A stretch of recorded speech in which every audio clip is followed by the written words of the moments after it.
In the very seed of storytelling, there is dissent, in the sense that when you think of why and how anyone would have planted the first story, the very act of planting a story was that whatever was happening, whatever was the order of things, one wanted to challenge that.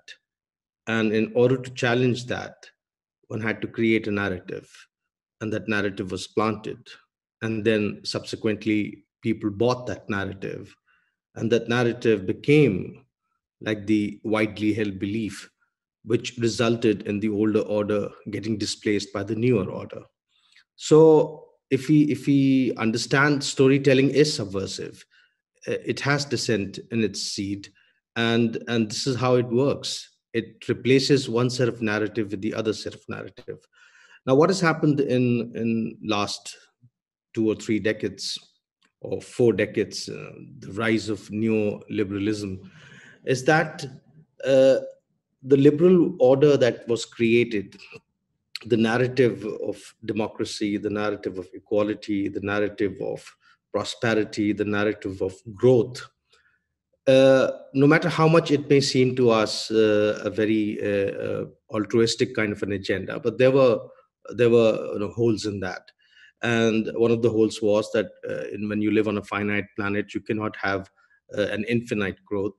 The other was the hypocrisy of the people who were in power.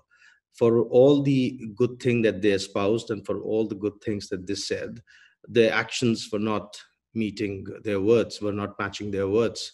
And the gap between those who were getting wealthy or those who managed to cross into the elite order, the bureaucrats, the politicians, they were creating barriers for others to come in to such an extent that dissatisfaction was increasing. And one set of people caught on to that dissatisfaction, planted their own narrative, and that narrative subsequently uh, became whatever we are seeing it today. So the point is this: that not everyone was a hypocrite. Not everyone was following those that agenda with the intention of not creating inequality.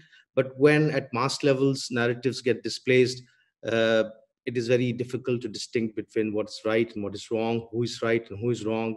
And a lot of time we do find that people uh, who don't deserve the punishment that they are getting are the actual ones who start getting the punishment. But because those whose agenda was only to live off what was happening, they quietly skulk away.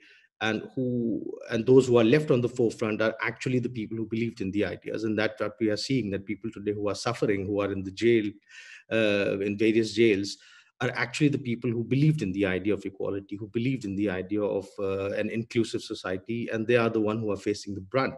Uh, I do not see anyone from the old order or from the previous governments or from the previous establishment or elites actually suffering.